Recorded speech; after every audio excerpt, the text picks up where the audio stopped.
আবারও ইসরায়েলের ট্যাঙ্ক উড়িয়ে দিল হামাস। শুধু তাই নয়, রাফায় ইসরায়েলি হামলার তীব্র প্রতিরোধ গড়ে তুলেছে ফিলিস্তিনের স্বাধীনতাকামী সংগঠন হামাস। 14 মে একটি ভিডিও প্রকাশ করে তার প্রমাণও দিয়েছে সংগঠনটি। হামাসের প্রকাশিত ওই ভিডিও ফুটেজে দেখা যায় রাফার কাছাকাছি আল সালাম শহরে ইসরায়েলি ট্যাঙ্ক ও সেনাবাহিনীর গাড়িতে লক্ষ্য করে আক্রমণ চালায় হামাস।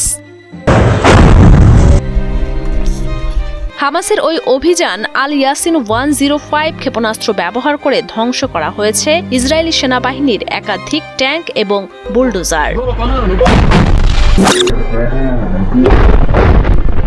এছাড়া হামাসের টার্গেটে ছিল সেনাবাহিনীর বহনকারী গাড়ি। হামাসের এই হামলায় ইসরায়েলি বাহিনী হতাহতের শিকার হয়েছে বলে দাবি করেছে গোষ্ঠীটি।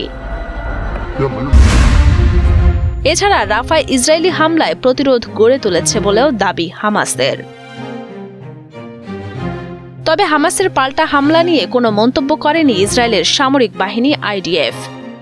এক বিবৃতিতে হামাসের সামরিক শাখা কাশেম ব্রিগেডের একাধিক ঘাঁটি, বিস্ফোরকের গুদাম এবং মিসাইল উৎক্ষেপণ কেন্দ্র ধ্বংস করেছে বলে দাবি করেছে ইসরায়েল প্রতিরক্ষা বাহিনী আইডিএফ। এছাড়া জয়তুনে একটি টানেলের প্রবেশমুখ এবং রকেট লঞ্চার ধ্বংসেরও দাবি করেন তিনি।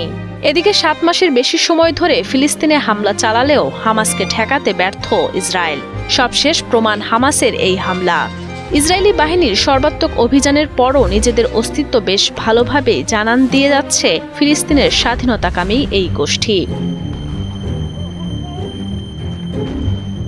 হামাস ইসরায়েল যুদ্ধকে অসম শক্তির লড়াই বলা হলেও ধ্বংসস্তূপ থেকে বারবারই উঠে দাঁড়াচ্ছে তারা, চালাচ্ছে পাল্টা হামলা। সম্প্রতি আরও জোরালো প্রতিরোধও গড়ে তুলেছে ফিলিস্তিনি যোদ্ধারা। নির্বিচারে বেসামরিক মানুষ হত্যা আর গাজাকে ধ্বংসস্তূপ বানালেও হামাসের বিরুদ্ধে কতটা সফলতা পেয়েছে ইসরায়েল, উঠছে সে প্রশ্ন।